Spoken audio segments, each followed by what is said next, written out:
tantangan yang lebih besar menanti, sholat. Mas Al memberiku mukena baru berwarna putih gading, lembut dan sejuk di kulit. Di ruang tengah, ia membentangkan sajadah dan menyuruhku berdiri di sampingnya. Ikuti gerakanku, jangan khawatir soal bacaan dulu, kita fokus pada gerakan. Saat ia mulai takbir, aku merasa seperti boneka yang digerakkan. Ruku, i'tidal, sujud. Gerakan itu terasa aneh di tubuhku, otot-ototku kaku, dan aku sering kehilangan keseimbangan saat sujud.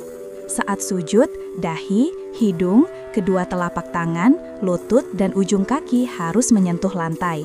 Itu namanya 7 anggota sujud. Mas Al berbisik setelah sholat, sambil membetulkan posisi dahi dan hidungku. Dahimu kurang menempel, jangan ditahan. Bagian tersulit adalah melafalkan bacaan salat. Mas Al menuliskan transliterasi dalam huruf Latin dan aku harus menghafalnya satu persatu. Surat Al-Fatihah saja butuh 3 hari penuh. Lidahku terasa keluh saat mengucapkan huruf Ain dan Kho.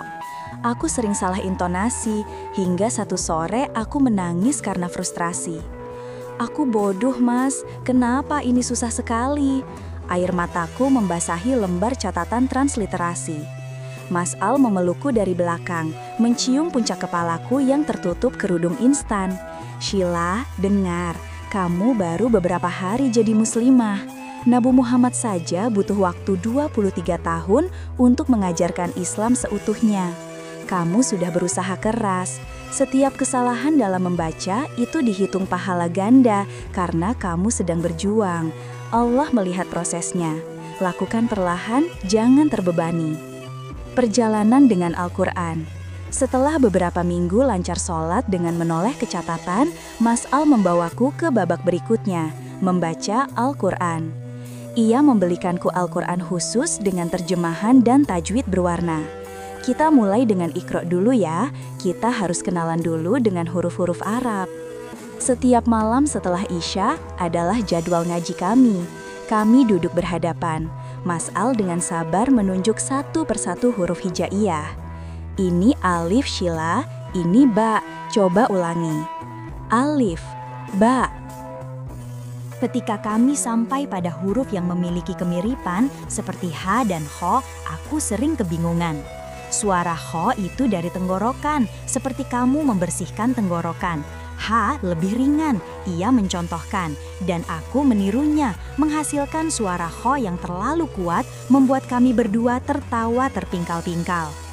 Bulan berlalu, dan keajaiban kecil mulai terjadi. Aku sudah bisa sholat tanpa harus mengintip catatan. Aku mulai memahami mengapa ruku membuatku merendahkan diri, dan sujud adalah puncak kepasrahan. Aku sudah bisa membaca Iqra jilid 3. Saat mendengar azan berkumandang, kini aku tidak hanya mendengar, tapi merasa dipanggil. Aku sudah mulai terbiasa dengan keadaan baruku, meskipun masih sering lupa hitungan rakaat dan harus diperbaiki Mas Al. Kehangatan dan ketenangan yang kurasakan setiap kali selesai sholat menjadi hadiah terindah. Aku tahu, cinta kami bukan lagi soal nafsu sesaat, melainkan perjalanan panjang yang kini telah memiliki peta dan kompas yang sama, iman.